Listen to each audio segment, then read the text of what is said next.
Hey everybody, Brian Sexton. Want to tell you about my new book, People Buy from People. 10 powerful people lessons from the ultimate people person, my dad. My dad was the greatest encourager that I ever knew, and I want to tell you about him in this book, the things that my dad taught me, stories about his life, stories from my own life, and other relative connecting principles. You can go to Amazon.com and get it in paperback or Kindle. And now, here's another great episode of the Intentional Encourager podcast coming right now.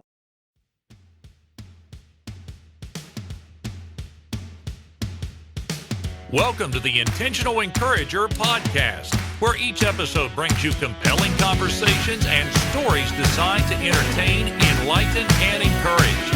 And now here's your host, Brian Sexton.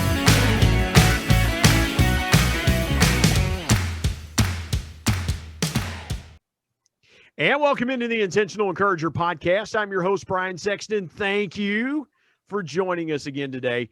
And, you know, you have people on the podcast that are a little bit different, and today's guest is no exception. This guy, the first time I talked to him, he told me he wants to do things with purpose. And I'm like, what a concept. You should come on the Intentional Encourager podcast. And so Jason Ricks joins me today on the Intentional Encourager podcast. It was almost like throwing it up there for an alley. You just threw it up there for an alley-oop, Jason, and it was just like I can't jump anymore, but you know, it's just like, you know, virtually just putting it back through the hoop. But Jason, thank you for joining me today on the Intentional Encourager podcast. Yeah, Brian, I'm thrilled to be here, and let me tell you, we crashed the boards that first time we had a chance to catch up and talk, and it was man, I think that conversation lasted about 20 minutes, and we hit like 47 different points of view on that short first call. So I knew then that we were like people because we can move and jam out together. So I'm just thrilled to be here. Anytime you bring a sports reference to the party, I'm down, man. I'm all the way down. Let me start here, and I've been talking to people as we've gone through the midst of COVID-19 as we record this episode. I talk to people and I say, you know, what has life like been for you? Because everybody has. I was just on a call before we started recording, and someone was sharing that they had a family member they'd gone through it and they thought they were going to lose them, and they were just like, man, I just had all this stuff going on. You're in Lincoln, Nebraska, so what has it been like, COVID in Nebraska? Take us through that, because every state's been different. Everybody's experience has been different. What has the pandemic been like for you? Yeah, so that's a great question. You know, one of the things that has been really a blessing for us being in Nebraska is the amount of shutdowns. You know, obviously we went through kind of the same phase early on where we first learned about COVID, and then everyone's like, oh, it's not a big deal. And then all of a sudden, you couldn't buy toilet paper, you couldn't buy beef, you couldn't find chicken, and then it just morphed. Now, hold up. You live near Omaha, Nebraska, the home of Omaha Steaks, and you couldn't buy beef? I mean, what is up with that? I mean, you see all these ads for, and by the way, if someone's listening from Omaha Steaks, contact me at intentionalencouragerpodcast@gmail.com. I love me some Omaha Steaks, and we'd love to have another sponsor on the podcast. Shameless plug. But, you know, again, what's it? Because I thought people in West Virginia, I mean, we had toilet paper issues, but I mean, it's West Virginia, good grief, you know, but what you're near Omaha Steaks and there's no beef, man. What's that like? I'm just trying to wrap my mind around it. I know it's like, it's crazy because that's, you know, outside of like corn and soybeans, beef production is probably the number 3 largest business in the state as a whole. But it was very weird. It was weird, you know, and you could get it, but it was expensive. And, but to your point, you know, being from Omaha, where Omaha Steaks is, it's a wild concept that there was a shortage of beef. Again, man, I'm just trying to figure that out in my mind. My tiny mind is just not grasping that concept. But, you know, it's funny how COVID affects different people in different places. You were talking about not having access to toilet paper and things like that. And we all went through that initially. What are things now, fast forward some 11 months after everything got started, what's going on now? Kind of give me a current state of affairs in the state of Nebraska right now. Yeah. So, schools are back in session. I would say our, supply wise, I mean, everything seems to be fine here as far as getting things to and from and having food available. We are seeing a little bit of return to office settings. So we have some of the larger employers that are now letting people go back to the high rises. In most cases, we're seeing those people return in a half week kind of thing. So they'll work 2 days in the office and a couple of days at home. But I would say we are getting back to 67% of normal. Still no major events and things like that, which I'm looking forward to. I mean, man, not being able to go to college basketball concerts, and I didn't get to go see one Nebraska football game this year, and that's the first time that's happened in the last 4 or 5 years. And so that was a real big downer for me. I'm surprised people in Lincoln, Nebraska just didn't riot. just burn it to the ground, because and you mentioned that, Jason, because the Big Ten, there was talk that in Nebraska is a member, Nebraska University is a member of the Big Ten now. They'd been a longtime member of the Big 12 and just a few years ago went to the Big Ten. And the Big Ten was not going to play football. So here, all these schools around them, Kansas, Kansas State, Oklahoma, that were traditional Big 12 rivals when they were all in the same conference, Iowa State, they were all going to play. Nebraska wasn't going to play. When that all came out, I got to ask you this, because I live 3 hours from Columbus, Ohio, where Ohio State is. And so we're kind of a little bit away from Big Ten country, but we still kind of touch Big Ten country. What was that like in Lincoln, Nebraska, where you have arguably some of the most passionate, because there's no pro sports teams in the state of Nebraska. Nebraska football is it as far as the drawing card. What was that like when the scuttlebutt began to happen that there was going to be no Nebraska football this year? Yeah, I mean, it was I'm convinced that the Big Ten, they definitely caved due to the fan bases in Ohio State and Nebraska. And it's, not to get off your question, but the interesting thing for me out of everything was, Nebraska and Ohio State used to be somewhat contentious and rivalry in nature when they played each other.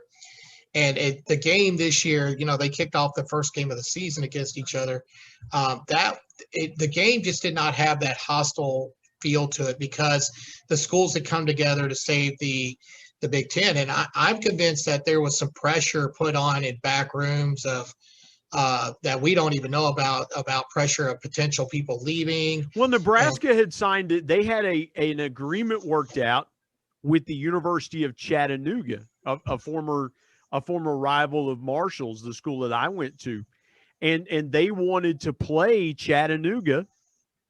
I think they were going to go to Chattanooga, or Chattanooga was going to come to Lincoln, but they had an agreement worked out, and the Big Ten said no non-conference games. So Nebraska, to your point, was very proactive at saying, we want to play football and things like that. And really economically, for the state of Nebraska, for Lincoln proper, economically, Nebraska football is so important, not only to the university, to the town, but also to the state of Nebraska from an economic standpoint. Yeah, and I think even more so. I mean, obviously the economic, you cannot downplay the economic impact of the football season has on the state of Nebraska, but the emotional toll of what it would have been had we not had football in Nebraska during this pandemic. And despite having a pretty poor season that we had, the fact is we still got Nebraska football, albeit, it was on the TV, and people had to find ways to enjoy that in small groups versus There's only one stadium I've ever been to. I've been to a number of stadiums. There's only one stadium I could tell you that I've been to that's better than Nebraska on a game day, and that's Texas A&M. But I don't think that there's a better school in the country that has better traditions than Texas A&M. But Nebraska, man, on a game day, it is insane in Lincoln. You got to come to Huntington one time, man. I mean, come to a Marshall game, man. You could be my guest to a Marshall game. I mean, it's 35,000 apathetic fans going, "Go Herd!" It's just, it is what it is. I kid there, but it's funny because, and I want you to, before we kind of pivot and take the conversation somewhere else, there may be people that say, I'm not a college football fan. I'm not, that just doesn't appeal to me. But really, what is one thing for those of us that do like college football? What's one thing about Nebraska fans that most people wouldn't realize because they have been a long time story program? You mentioned Ohio State. Now they're in a conference with Ohio State and Michigan and Iowa and Penn State and a lot of different traditional powers that have been in college football. And Nebraska has a couple now. Listen, we owe Nebraska here at Marshall. We owe Nebraska a debt of gratitude. The 1995, before you answer my question, the 1995 Fiesta Bowl, the night that Tommy Frazier ran roughshod over the Florida defense, that was coached by Bob Pruitt. The next day, after Jim Donnan takes the Georgia job, Bob Pruitt is rescued out of Gainesville and comes to Marshall and becomes the head coach of the Marshall Thundering Herd after Tommy Frazier ran roughshod over his Florida defense. So there's a hat tip from the Marshall fans and Pruitt was one of our most successful coaches here at Marshall. So, but what do most fans not recognize or not realize about Nebraska fans? Yeah, so some fans might already know this, but I will tell you that, having been to a number of different stadiums and during my Air Force time and during my throughout my lifespan, I have lived in a number of different places. The fans are so gracious to the opposing team. I mean, I happen to remember Nebraska had been on one heck of a tear at the time. I was living down in Texas, and Texas, the University of Texas came to town, and I believe they had Major Applewhite was the quarterback, and the Texas Longhorns took it to them on their home field, and it was the first loss in years. And the Nebraska fans gave the team a standing ovation going off the field. And to this day, when they lose, they give a standing ovation to the opponent as they leave the field. And I just think, for me, I think that speaks to the class of not only the fans, but of the state. Yep. And one thing I'll say about Nebraska, it takes a lot for you to get fired as a Nebraska football coach. It takes a lot because there's a guy that coaches about an hour and a half from here at Ohio University, a guy that was at Nebraska for a number of years, Frank Solich, has been at Ohio University a long time. And Frank Solich, who followed Tom Osborne, the legendary Nebraska head coach. And Nebraska now has a great young head coach in Scott Frost, who played quarterback there. And so it's fun to see. I can still remember the 83 Orange Bowl game, or the 84 Orange Bowl, the 83 season, where Turner Gill was trying to punch it in on a 2-point conversion and got held out of the end zone. I am old enough to remember Turner Gill playing quarterback, which was funny because Marshall was in the MAC and he coached at Buffalo. And it was like, well, I remember watching Turner Gill play quarterback at Nebraska. Yeah, and I'll say something. I had the opportunity to meet Turner Gill now. I was a pretty young youngster, and at the time living in Texas, and I didn't have a lot of exposure to the Huskers at that time, but I had a chance to meet Turner Gill about 10 years ago, and I will tell you, Turner Gill is probably one of the most gracious and generous guys that you'll ever meet. I mean, just a phenomenal individual. Well, and I'll tell you this too, being a Cincinnati Bengals fan, Joe Burrow's two older brothers played at Nebraska. And Zach Taylor, who was the head coach of the Cincinnati Bengals, played at the University of Nebraska. His brother played at Marshall University. His younger brother Perez played at Marshall, and we almost had Zach Taylor. Zach was going to come to Marshall, and it didn't work out. He would have probably sat behind Byron Leftwich for a couple of years, but that's the thing that you hear most is that the way people are treated when they're there, former players and people like that. And that's a credit to Coach Osborne, who believed in doing things the right way. You carry yourself correctly. You act with a certain decorum. One thing you could say about Nebraska teams, they were very disciplined. They were very well coached, and you never had problems with them off the field because Coach Osborne wouldn't put up with it. And, it's a far cry from some programs who just let their guys run roughshod. So, but you and I could talk college football. I know forever and a day. I want to get to your story, Jason. I want you to go back as far as you want to go from point A to where you are today and just tell your story. And I'll jump in from time to time and ask you some other questions. People, you know how we do on the Intentional Encourager podcast, folks. We just, we want to pull out that conversation, but take folks through your story, Jason. Yeah. So, I was born and raised in East Texas. I grew up about an hour and 20 minutes from Texas A&M University. I lived about an hour and a half north of Houston and about 2.5 hours south of Dallas. I kind of got my start. I'm in the retail sector. I kind of got my start working for my dad. I was about 13 years old, came home one day from the golf course. I used to spend a lot of time at the golf course during the summers, just hitting balls, picking up balls. I become a kind of a mascot out there. And he said, son, I need you to go to work with me tomorrow. My guy's in the hospital in critical condition, had a heart attack. By the next morning, he had passed away. And my dad ran a Sherwin-Williams in Nacogdoches, Texas. And, Nacogdoches, Texas is a college town. Stephen F. Austin State University is there. And basically, he couldn't get anybody hired. So I worked for him the rest of the summer in exchange for pizza and going to Clear Springs, which was a great catfish place. Turned 16, decided, I'd worked for my dad on weekends and on time when I was out of school. And I thought, I'm ready to get my own job. So I went to work for a little grocery store, worked for them throughout high school. And, I learned a lot through that. By the time I graduated high school, I was the number 3 manager in the company. And Jason, what was it like working? I got to ask you because you really hit on something there personal to me. I was 40 the first time I got to work with my dad.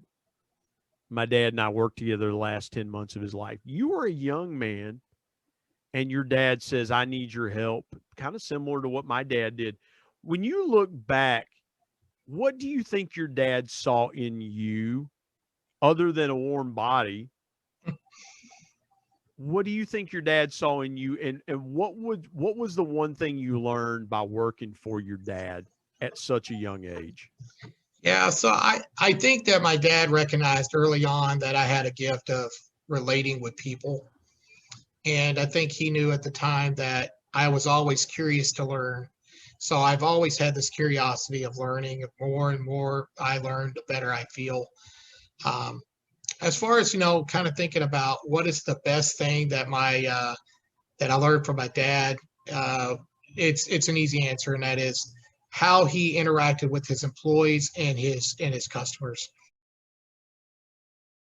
Hey everybody, Brian Sexton here. I want to tell you about our sponsor, SEO National. SEO stands for Search Engine Optimization. Now, what's that, you might say? Well, Search Engine Optimization helps you show up higher on search engines in front of paying customers for words that you as a business owner can monetize. What a great concept. SEO National is owned by my good buddy Damon Burton, who's been a guest here on the Intentional Encourager podcast. Not only has Damon and his team worked with businesses of all sizes, from e-commerce startups to NBA teams and Shark Tank featured businesses, but more importantly, Damon and his team are about transparency, trust, and providing lifetime value. So much so that he still has his first customers after opening SEO National 14 years ago. Let me give you some intentional encouragement and call Damon and his team today at 855-736-6285 or go to www.seonational.com and get a free quote.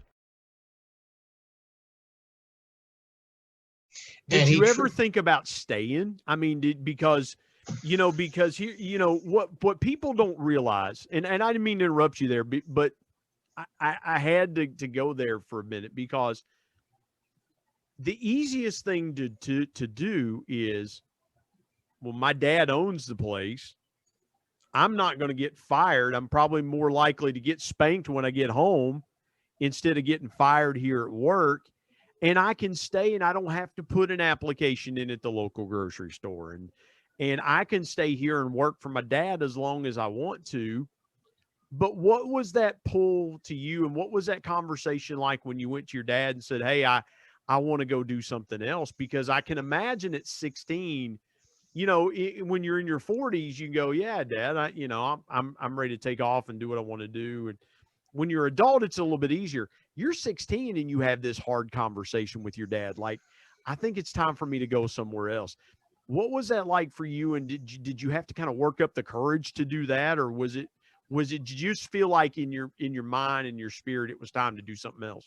Yeah, so believe it or not, my dad has always been extremely supportive of what my decisions are and what I envision with my life. And so it was an actual pretty easy conversation. And it really just boiled down to, I wanted to go make my own name in my own way. And I wanted to go do it for myself. And, that's really what it boiled down to, was that I wanted to be on my terms and figuring it out for myself versus, being there with him and continuing on in that respect. And I admire the courage that takes, because I'll tell you this is that, a lot of times people don't realize the way the world works today is to get to some places that you want to go in your career. You got to know somebody to get your foot in the door. That my first job, my dad helped me because a really good friend of our family was a VP of sales at a food service distribution company. He helped me get my foot in the door at 22 years old. And so, man, I admire the courage that you had, because it would have been an easy path for you to just say, I can stay here. And then when my dad doesn't feel like doing this anymore, I can probably inherit this store, and inherit a good life. You go to work at a grocery store at a young age, and then, you move up to being a third manager. Was that something that you had in mind, or did you just kind of fall into it? Because some people fall into leadership, and some people are intentional about pursuing it from the minute they walk in the door. Yeah, so I think it's weird. I think I don't like to prescribe to this born leadership type of mindset. I think that but I will say that as I went there, I just wanted to be the best at whatever I do. So I from an early age, I wanted to be the best. I wanted to be number one. And I just always had that mindset. So when I started there as a bagger, it was, I'm going to be the best bagger. So I would intentionally try to beat people in and out of the building so that I could take 3 customers out to their 1 or 2 so that I could make more tips, right? Well, now I'm out there busting it, I'm sweating, and I'm not even there 2 weeks, and I get called in the office, and the boss is like, hey, we need a guy to bust it out and that we could trust to put in the dairy. We want you to do that. And it was, yes, sir. And then, this progressed through a number of different jobs. And roughly a year after I was there, I'm leading the stock crew. I'm a crew of about 13 guys. I'm the youngest. And, I look back on that now as an operator, right, of this huge conglomerate that I'm part of right now. And I think, what the heck were they thinking? Like something, I'm glad you said that, because I got hired in a grocery store at 17, and it was an independent chain. Then we were bought out by Foodland, and they hired me, and I did really well on the cashier test. But I worked for a guy, and as you're telling your story, I'm having flashbacks to my own story, because I worked for a guy that believed in immense versatility. He wanted somebody that he could plug in. If I'm short on register, I can plug Brian in there. If I'm short in the deli, he can go run deli. If I need a guy to work dairy frozen on the weekends, well, Brian can do that. If I need somebody to run produce or working to me, my boss was all about cross training to make the store, to make every employee as versatile as they could be. And man, it really helped me in life to understand the power of versatility. And I can imagine that you were, the people you worked for felt the same way about you and your career. Yeah, and that's exactly what happened. And so it very much taught me at an early age, though, when you're 17 and you're closing a store and you're going back and you're in charge of signing off whether the deli gets to leave or that the guy in the produce department gets to leave, and I never looked at it as a boss. I just look at it as, hey, I'm kind of the guy that's going to shepherd us through, right? And everyone always respected the way that I treated them and the way that I talked to them. And that's just carried all the way through my entire career.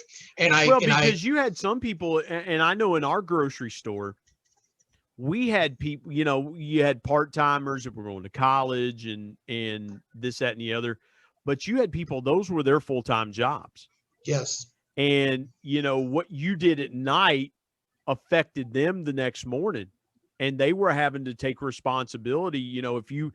If you just kind of messed around and didn't straighten up the produce cooler, or you didn't straighten up or the produce section, or you didn't, face the dairy and frozen, then those managers had to come in and do extra stuff the next morning. And you could really be a hero to those guys if you weren't busy and you said, hey, I'm going to go take 20 or 30 minutes and face up the dairy. I mean, you were a hero to those guys because it made them look good. So when they came in the next morning, they're like, man, my shelves look great. Who did this?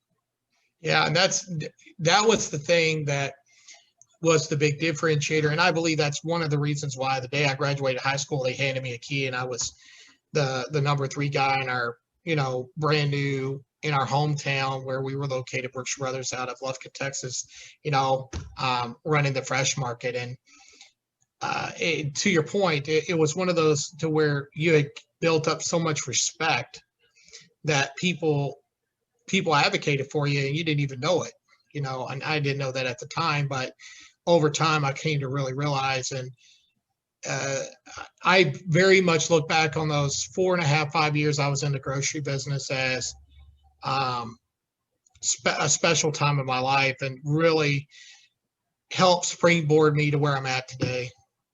You mentioned being in the Air Force. Did you join the Air Force right out of high school? Did you take some time before you joined the Air Force? Because you mentioned that, when you graduated high school, they handed you a key and you were the number 3 guy.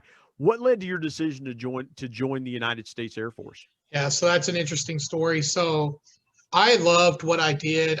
And I actually was going to school. The grocery store was paying me to go to school. And everything was going great. I had great leadership. I had support, and it was good. Okay. They made a decision to promote the guy that I was working for, the store director I was working for, and they put a different store director in. Well, this guy saw me as, I don't even know what the right terminology is for this podcast, but basically I would come in from school. I'd get there 1 o'clock in the afternoon. He'd meet me at the door, headed home for the day. And then I had my job as the grocery manager, and then trying to run the whole store for the rest of the night. And long story short, it just over time, it got to where I couldn't get everything done. I'm there late. It started affecting school, and I couldn't get any downtime. I mean, he was taking all weekends off. And I mean, I was working 7 days a week, and just one day, I'd had enough, and I just said, you know what, I'm going to do something different. And I walked into a recruiter's office, and within 3 weeks of that meeting, I was headed to the Air Force. Wow. And again, I remember those days in the grocery business. I was a young guy, probably 19, probably 18, 19 years old. Had a store manager that hired me. I got hired when I was 17. Store manager hired me, and he gets promoted and goes to another store, and here comes a new store manager, and I'm like, this is going to suck. This is going to suck real bad. But the guy that replaced the guy that hired me ended up being a tremendous manager. Sometimes it works both ways, but when Absolutely. you get that change in leadership, it just does something, man. I don't know. Some changes are good, some changes are bad. You go to the Air Force. Talk to me about that time in the Air Force for you. So the Air Force was a new experience for me, and I actually, looking back on it in totality, loved being in the Air Force, the camaraderie and the friendships. And, I've seen the globe. I mean, I've been to England, Italy, Japan, been to Saudi Arabia more times than I care to tell you about, been to Turkey. And so Jason, I'd be remiss if I didn't say thank you for your service to our country, by the way. It was my honor to do it, and I would do it again in a minute. But so I was actually in the service on September 11th, 2001. I was here at Offutt Air Force Base in Omaha. And that's probably, in my mind, sticks out in my mind as the singular biggest event. I was in for that. And then obviously a few years later, I was in Korea at the time, South Korea, when we invaded Iraq for the second time. So there's a lot of deployments, a lot of time gone. I was in a very specialized type of job in intel at the time. And ultimately, from a family life, I had gotten married and had a young son at the time. And it had really caused a lot of friction in the home life. And, we made a decision for me to get out to see if that would improve the home life. So that's the story of the Air Force. I mean, there's hundreds of stories I could tell you about my time at the Air Force. But what I would tell you is that there's no better feeling than being with the guys that you serve with. They're like friendships. I for people who haven't experienced it, it's really hard to explain because there's a whole different level of trust you have to have with the guy that you're in the service with. No, that's a great point because you're literally when you're facing a war zone type of experience, you are entrusting your life to the guy next to you, and you're trained for those combat situations and things like that. But I love what you said about trusting the guy next to you. As you think about leadership where you are now today, is that the greatest lesson that the Air Force taught you? Yeah, trust, and then probably a close second is service before self. So in the Air Force, as in all the services, you're taught at almost from day one, it's not about you, it's about the country, right? And so I just look at, like, in my company, it's not about me, it's about the company, it's about the customers, it's about the people that I lead and that allow me to lead and to be in the position I'm in. So I think those two lessons are so there's trust for the people that are in my care to do what they need to do for the mission. And then there's also that lesson of it's not about Jay, it's about them. And the sooner you figure that out in leadership, I think the more successful you'll be long-term. 100% agree with that. Jason, I want you to take me through the biggest obstacle that you faced in life and business, personally, professionally.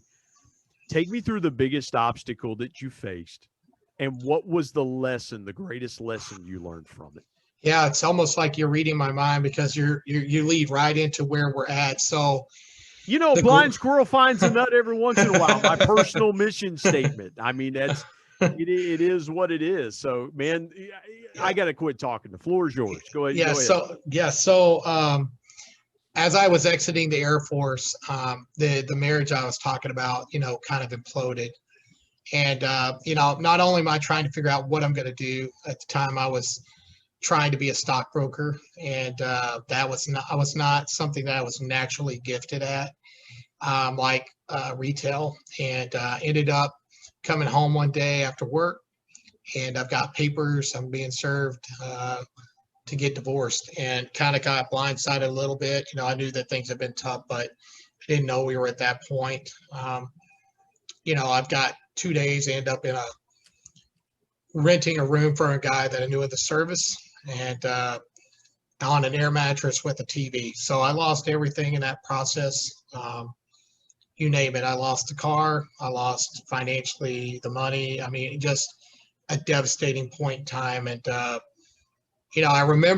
very vividly remember somewhere about a month and a half, 2 months in, I made a promise with God. I said, God, if you'll get me up off this mattress and help me, I promise I'll do it right. And I'll make it count, and I'll share my story with other people, and I'll give you the glory for it. And I met my wife 2 weeks later, my current wife. She helped me reestablish and start growing forward. And, and it's never been looked back since then. Probably the greatest lesson I learned there is humility and humbleness. And it's where the purpose-driven life comes from. So, I do this live show for living a purposeful life. And that's where this comes from, is because I believe up until that point, I had taken for granted the blessings that have been bestowed on me. And it was something I will never, ever forget, that everything is a blessing and it can be taken away just as quickly as it was given. So we have to be cognizant of that and live in a way that brings honor to the gifts and the blessings that are bestowed upon us. I got to ask you this before I go here. I've got to ask you this.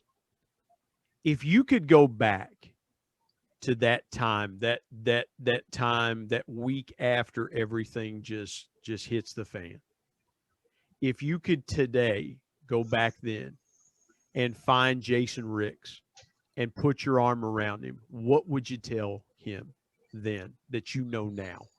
I would tell him that it's all going to be all right, and that this all will make sense 20 years from now, because it does. I mean, the thing is that I'm the man I am today and the leader I am today. Like all those experiences, working with my dad, the leadership at Brookshire Brothers, the Air Force, that humility, it has made me, in my mind, the most empathetic leader that I could be. And listen, there's a level of, people talk about this level of genius that I have that I don't even understand myself, where I just instinctively know how people are feeling or what's on their mind or when they're off. And I think it's all a combination and a culmination of all of that stuff, Brian. It's just one of those situations hard to explain. So I would tell myself, Jason, this will have a purpose, and God has a bigger purpose with this. And I don't think I would be the guy that I am today and the leader I am today if I hadn't went through that, as painful and as bad as it was. Yeah. Yeah. And you know what? That's the thing, is the things that are always best for us in life are the worst things we have to go through. And it just, I love what you said there. I always end every podcast. You know this, you've listened to the podcast. I always end with this. What's your biggest piece of intentional encouragement for folks today? I want everyone out there listening. There's got to be somebody out there that's going through that hardest thing in their life.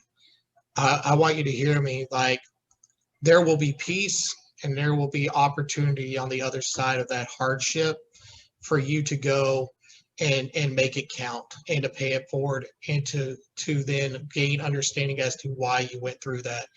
And I send you my prayers and my thoughts that you can overcome anything that life throws at you with a positive attitude. Man, I love that. That is so good, because one of my favorite quotes from Zig Ziglar, and you can see the book behind me as you're watching this on video. I've got a Zig Ziglar book. Zig says encouragement is the fuel that powers hope. And that's why we do the Intentional Encourager podcast, because, when you go through those times and you go through those situations, you need hope. You need hope. And that's what we're trying to do. And you want purposeful hope. You really want intentional, purposeful hope. That'll get you through. Jason, tell folks how they can connect with you, where they can find your resources. This is your time to tell folks how to reach out and connect with you. I have your cell phone number. I'm not giving that out. So just, Yeah. So the best way to connect with me right now is through LinkedIn. So on LinkedIn, Jason Ricks at LinkedIn. I also have a YouTube page, Jason Ricks at that. I have a All Things Jason Ricks page on Facebook. And we should have something up and going in the next 2 months or so. thejasonricks.com. So the website's under construction right now. And that, once I get that up and running, that'll be a great way to you to link to everything that I'm doing and keeping up with what I'm up to. The Jason. See, I would have done the Brian Sexton, but the internet would have just laughed me out of the room. And so I just decided to go with the Intentional Encourager. But hey, man, this has been a ton of fun. Jason Ricks, I appreciate your time. I appreciate you joining me today on the Intentional Encourager podcast. Yeah, thanks for having me. And to all the listeners, thanks for listening. I truly appreciate you listening to us banter today. My thanks as always to producer Bryce Sexton and technical advisor Matt Means. And the ultimate thanks goes to the Lord Jesus Christ, who provides intentional encouragement every day through His Word. And until next time, remember, everyone, everywhere, at any time, and any place can be an intentional